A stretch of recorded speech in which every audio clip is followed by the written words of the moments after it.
7년 2555일 동안 한 번도 연락하지 않았던 전철을 하필 정신건강의학과 대기실에서 만났어요. 오후 2시 47분이었죠. 회색 장삼을 입고 앉아있는 뒷모습. 1초도 걸리지 않았습니다. 알아보는데 말이죠. 결혼 12년, 이혼 후 7년.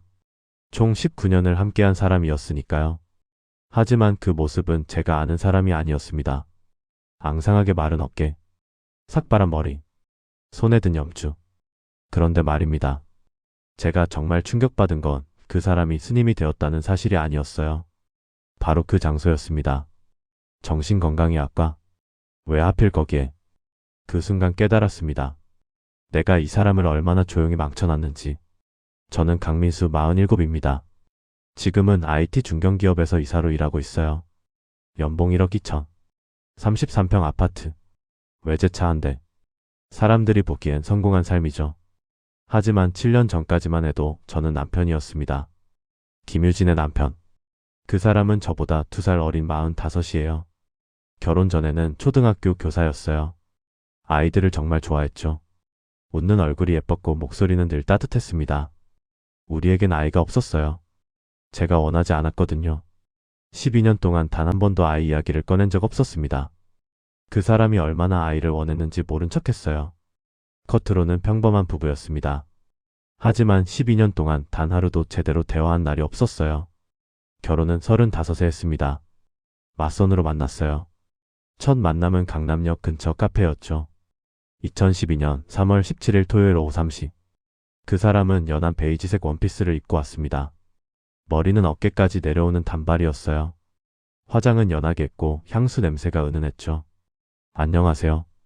김유진입니다. 목소리가 맑았어요. 저는 그 순간 이 사람이면 괜찮겠다고 생각했습니다. 조용해 보였거든요. 말이 많지 않고 제 일에 간섭하지 않을 것 같았어요.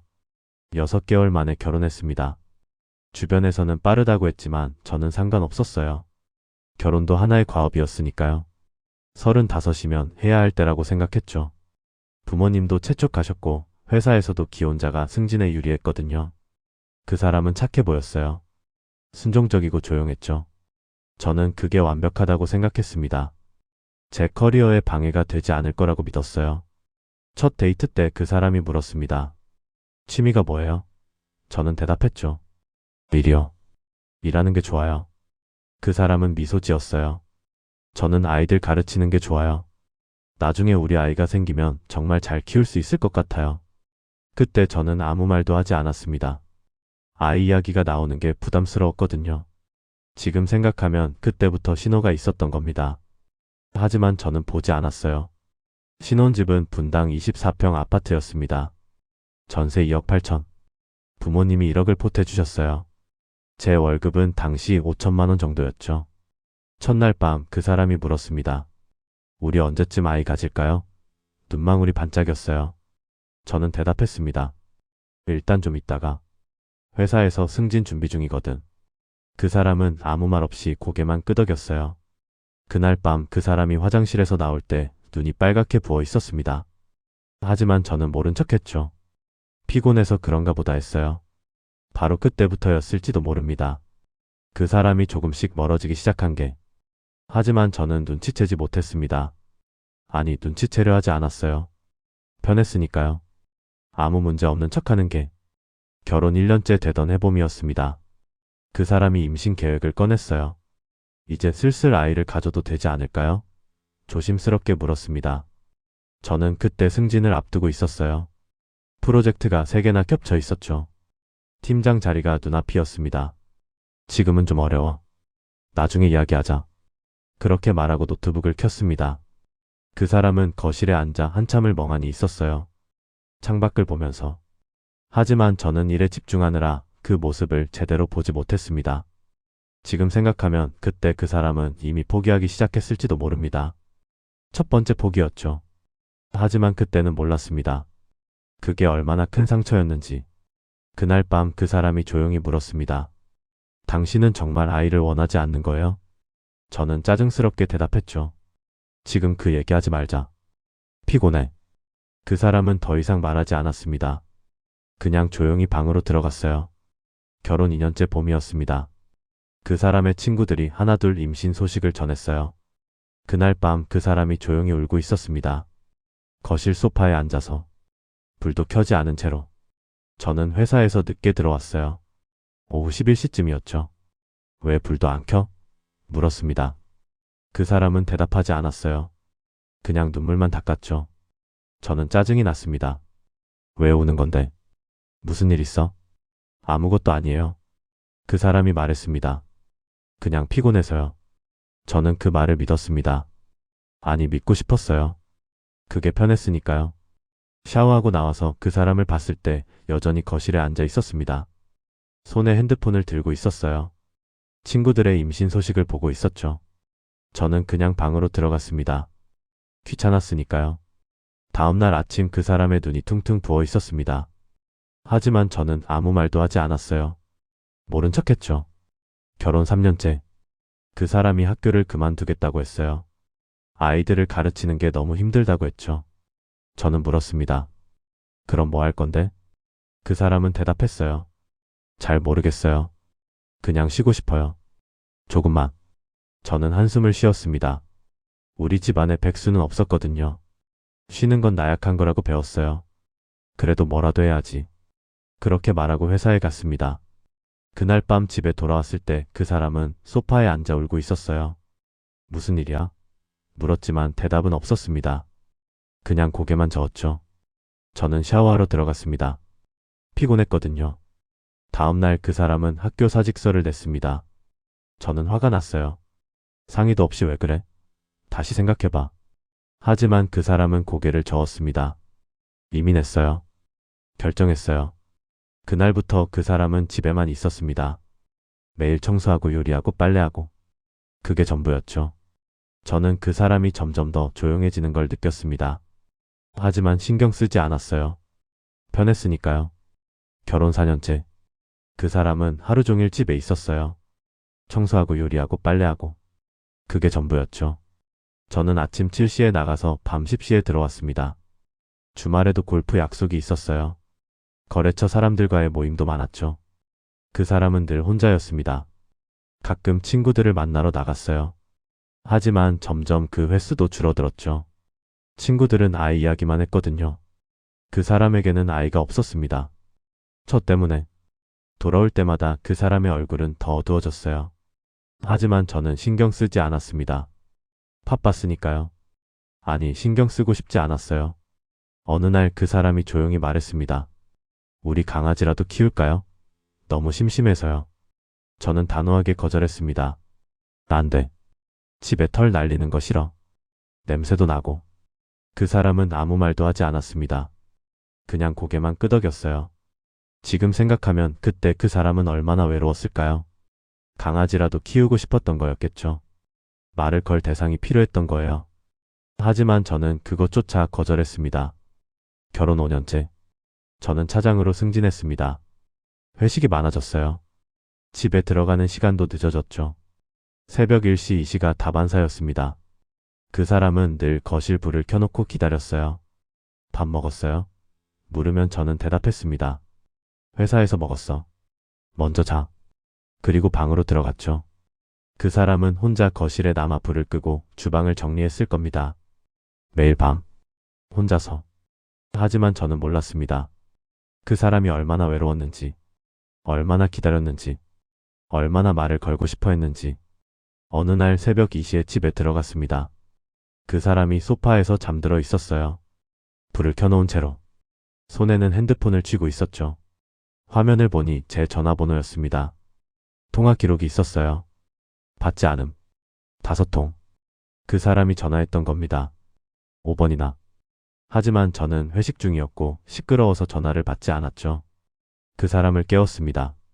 왜 여기서 자? 방에 가서 자. 그 사람은 눈을 떴어요. 멍한 표정이었죠. 전화했는데 저 혼자 무서워서. 무슨 소리야? 어른이 뭐가 무서워? 방 가서 자. 저는 그렇게 말하고 샤워하러 갔습니다. 지금 생각하면 그날 밤 그 사람은 정말 무서웠을 겁니다. 혼자 있는 게. 아무도 없는 집에서. 하지만 저는 그 두려움을 이해하지 못했어요. 아니, 이해하려 하지 않았죠. 결혼 6년째 겨울이었습니다. 그 사람이 우울증 진단을 받았어요. 병원에서 약을 처방받아왔죠. 저는 그제야 놀랐습니다. 우울증? 왜? 그 사람은 대답했어요. 잘 모르겠어요. 의사 선생님이 그러시더라고요. 약 먹으면 나아질 거래요. 저는 불편했습니다. 우울증이라니. 우리 가족에는 그런 사람이 없었거든요. 부끄러운 일처럼 느껴졌어요. 다른 사람한테 말하지 마. 그렇게 말했습니다. 그 사람은 고개를 끄덕였어요. 그날 밤 그 사람이 혼자 약을 먹는 모습을 봤습니다. 부엌에서. 혼자. 손이 떨리고 있었어요. 약을 물과 함께 삼키는데 눈물이 흘렀죠. 저는 모른 척하고 방으로 들어갔어요. 왜냐하면 위로하는 법을 몰랐으니까요.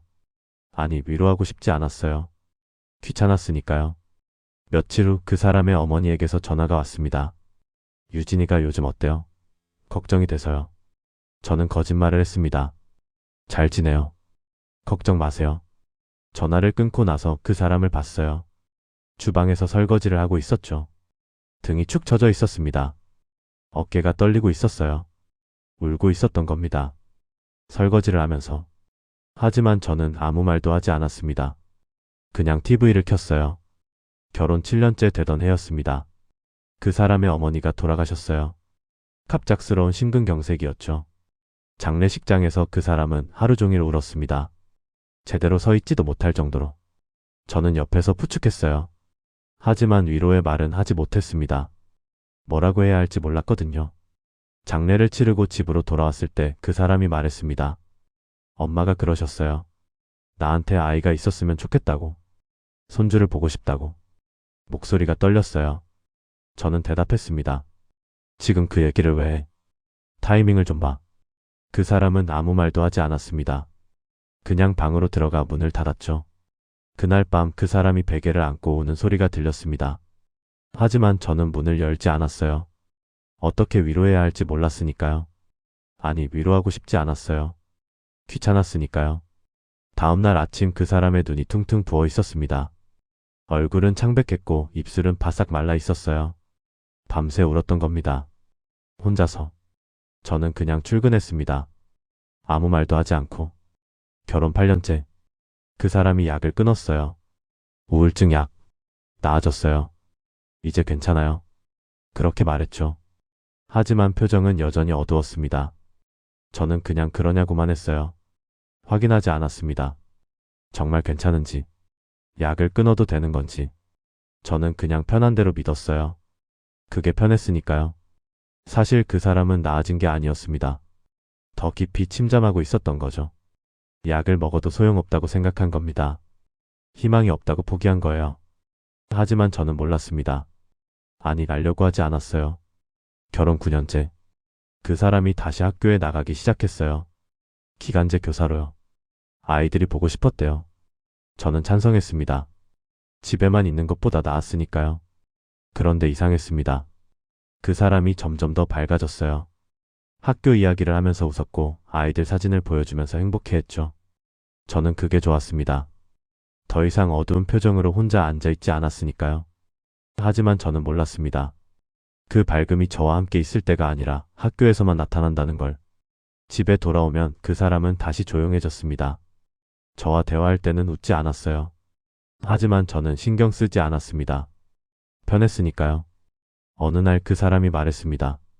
오늘 아이들이 선생님 아기는 언제 나와요? 물어봤어요. 그래서 뭐라고 했어? 제가 물었죠. 그냥 웃었어요. 그 사람이 대답했습니다. 그리고 조용히 방으로 들어갔어요. 저는 그때도 몰랐습니다. 그 말이 얼마나 그 사람을 아프게 했는지. 결혼 10년째 되던 해. 저는 부장으로 승진했습니다. 연봉이 9천만 원이 됐어요. 아파트도 32평으로 넓혔죠. 강남이었습니다. 전세가 아닌 매매로. 5억 2천. 대출이 3억이었지만 상관없었어요. 저는 성공하고 있었으니까요. 그런데 이사 날 밤이었습니다. 그 사람이 거실에 앉아 있었어요. 새 아파트인데도 표정이 어두웠죠. 좋지 않아? 물었습니다. 그 사람이 대답했어요. 좋아요. 하지만 목소리에 힘이 없었습니다. 저는 피곤해서 그런가 보다 했어요. 이사가 힘들었으니까요. 그날 밤 그 사람은 새 집 거실 소파에 앉아 한참을 있었습니다. 불도 켜지 않은 채로 텅 빈 공간에 혼자.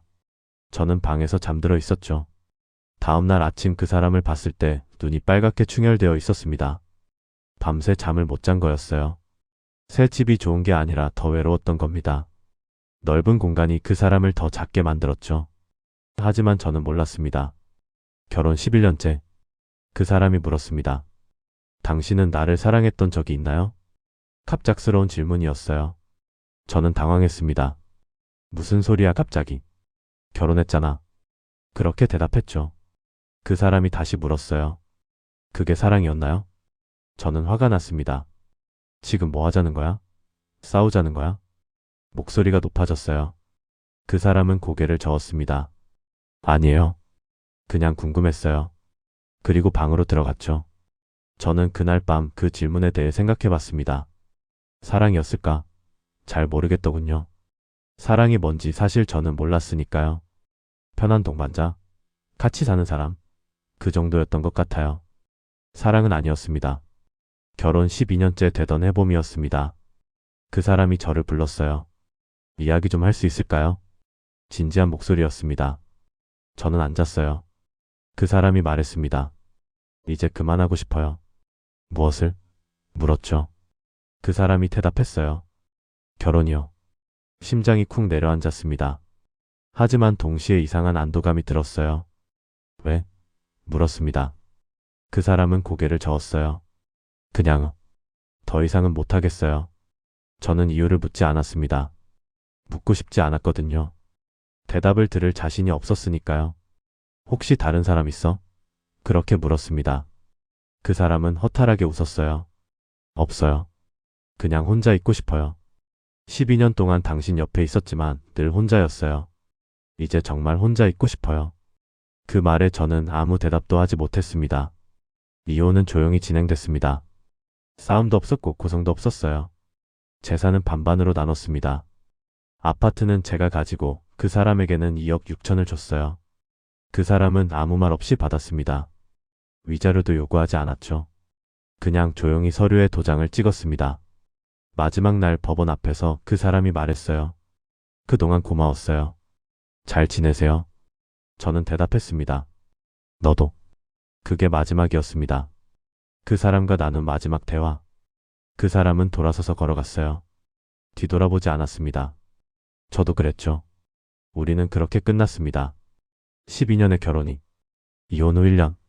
저는 잘 살고 있었습니다. 일도 잘 됐고 승진도 했어요. 임원이 됐죠. 연봉 1억 5천. 주변 사람들은 부러워했습니다. 이혼했는데도 잘 사네. 그렇게 말했어요.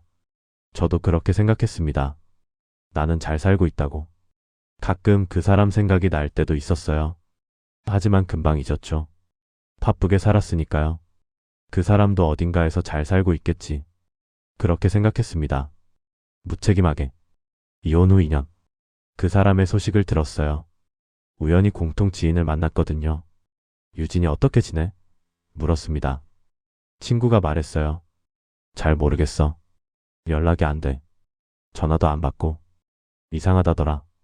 저는 그때도 별로 신경 쓰지 않았습니다. 그러려니 했어요. 혼자 시간이 필요한가 보다. 그렇게 생각했죠. 이혼 후 3년. 저는 여자를 만났습니다. 회사 후배였어요. 열정적이고 밝은 사람이었죠. 6개월 정도 만났습니다. 하지만 오래가지 못했어요. 그 사람이 말했거든요. 오빠는 마음이 없는 것 같아요. 저한테. 아니 누구한테도. 그렇게 말하고 떠났습니다.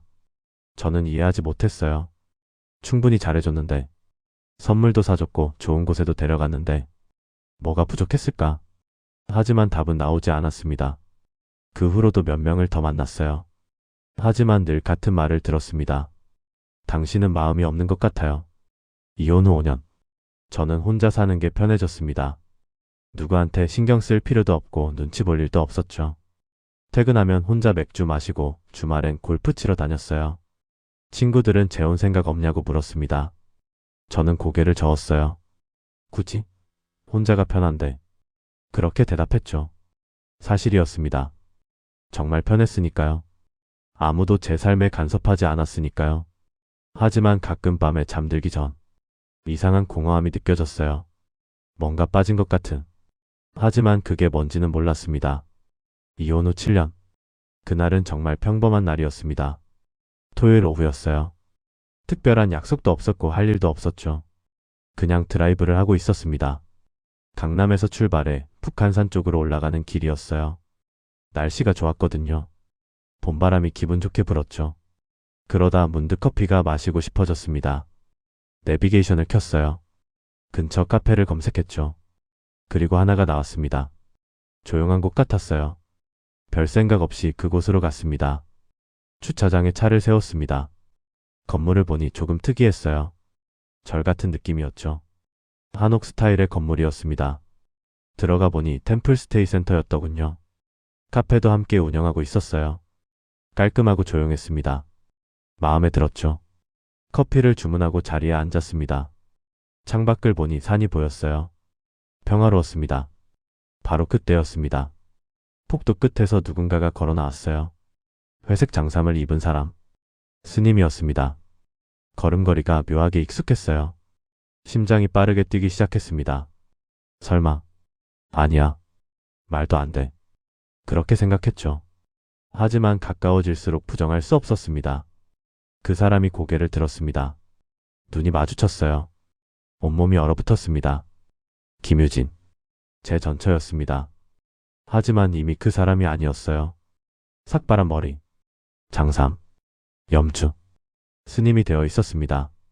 그 사람도 저를 알아봤습니다. 표정이 굳었어요. 하지만 금방 평온한 얼굴로 돌아왔죠. 고개를 살짝 숙였습니다. 합장했어요. 그리고 조용히 제 옆을 지나갔습니다. 저는 아무 말도 하지 못했어요. 목이 메었거든요. 그냥 그 뒷모습을 멍하니 바라봤습니다. 그 사람이 다른 방으로 들어갔습니다. 상담실이라고 적혀 있었어요. 정신건강의학과 상담실. 심장이 쿵 내려앉았습니다. 그제야 보였어요. 건물 입구의 안내판. 템플스테이 센터 겸 정신건강상담센터. 스님들이 운영하는 곳이었습니다. 우울증, 불안장애, 트라우마 상담. 그렇게 적혀 있었어요. 저는 자리에 그대로 앉아 있었습니다. 커피는 식어갔죠. 하지만 마실 수가 없었어요. 머릿속이 복잡했습니다. 왜 스님이 됐을까? 왜 하필 정신건강 상담을? 그리고 가장 중요한 질문. 내가 그 사람을 얼마나 아프게 했을까? 30분쯤 지났을까요? 그 사람이 상담실에서 나왔습니다. 누군가와 함께였어요. 중년 여성이었죠. 눈이 빨갛게 부어 있었습니다. 그 사람이 말했어요. 천천히 하세요. 급할 거 없어요. 따뜻한 목소리였습니다. 예전 그대로. 아이들에게 말하던 그 목소리. 여성이 고개를 숙였어요. 고맙습니다, 스님. 그렇게 말하고 나갔습니다. 그 사람이 저를 봤습니다. 다가왔어요. 앉아도 될까요? 물었죠. 저는 고개를 끄덕였습니다. 그 사람이 제 앞에 앉았어요. 침묵이 흘렀습니다. 길고 무거운 침묵. 저는 먼저 말을 꺼냈어요. 언제부터? 그 사람이 대답했습니다. 이혼하고 2년 후요. 목소리는 평온했어요. 왜? 물었습니다. 그 사람은 창밖을 봤어요. 한참을 그렇게 있다가 말했죠. 아프니까요. 너무 아팠어요. 혼자서는 견딜 수가 없었어요. 그래서 절에 갔어요. 템플스테이요. 거기서 처음으로 마음이 편해졌어요. 울 수 있었고 아프다고 말할 수 있었어요. 그렇게 1년을 있었어요. 그러다 출가하게 됐죠. 이제는 다른 분들을 돕고 있어요. 저처럼 아픈 분들을. 저는 물었습니다. 내 때문이야? 그 사람이 고개를 저었어요. 아니에요. 당신만의 잘못은 아니에요. 저도 문제가 있었어요. 말을 못했으니까요. 아프다고. 외롭다고. 그냥 참았어요. 그게 잘못이었죠. 하지만 저는 알았습니다. 그건 위로였다는 걸. 진짜 이유는 저였다는 걸. 제가 그 사람을 조용히 무너뜨렸다는 걸. 12년 동안. 매일. 조금씩. 미안해. 겨우 그 말을 했습니다. 그 사람은 미소 지었어요.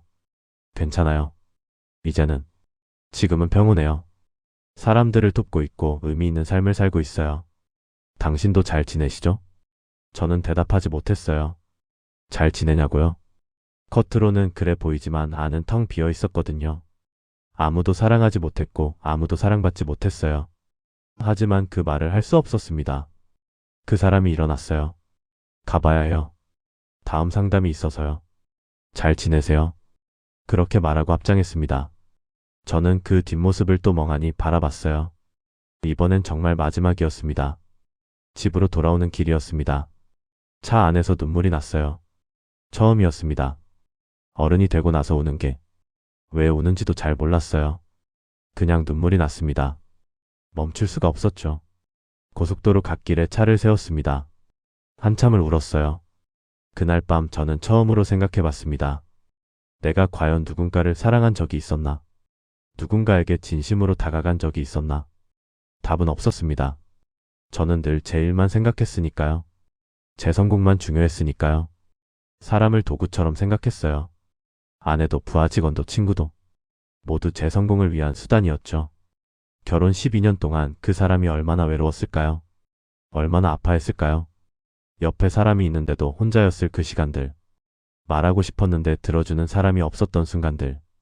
아이를 원했는데 거부당했던 그 아픔. 우울증으로 고통받을 때도 저는 모른 척했죠. 부끄러워했어요. 창피하다고 생각했습니다. 제 체면만 생각했어요. 그 사람의 고통은 중요하지 않았죠. 이혼 후 7년. 그 사람은 스님이 됐습니다. 세상을 등진 게 아니라 새로운 길을 찾은 거였죠. 아픔을 이겨내고 다른 사람을 돕는 사람이 됐어요. 그런데 저는 어떤가요? 7년 동안 뭐가 달라졌나요? 여전히 혼자였고 여전히 아무도 사랑하지 못했어요. 성공했다고 생각했지만 텅 비어 있었습니다. 그날 이후 저는 달라졌습니다. 아니, 달라지려고 노력했어요. 주변 사람들에게 관심을 갖기 시작했죠. 후배들과 밥을 먹으면서 그들의 이야기를 들었어요. 정말 들었습니다. 대답만 기다리는 게 아니라 부모님께 자주 전화했습니다. 안부를 물었죠. 어떻게 지내세요? 불편한 곳은 없으세요? 진심으로 궁금해했어요. 쉽지 않았습니다. 평생 그렇게 살지 않았으니까요. 어색하고 힘들었어요. 하지만 조금씩 배웠습니다. 사람의 마음을 듣는 법을, 공감하는 법을, 함께 아파하는 법을. 1년이 지났습니다. 저는 다시 그곳에 갔어요. 템플스테이 센터. 그 사람을 만나려고가 아니었습니다. 저도 상담이 필요했거든요.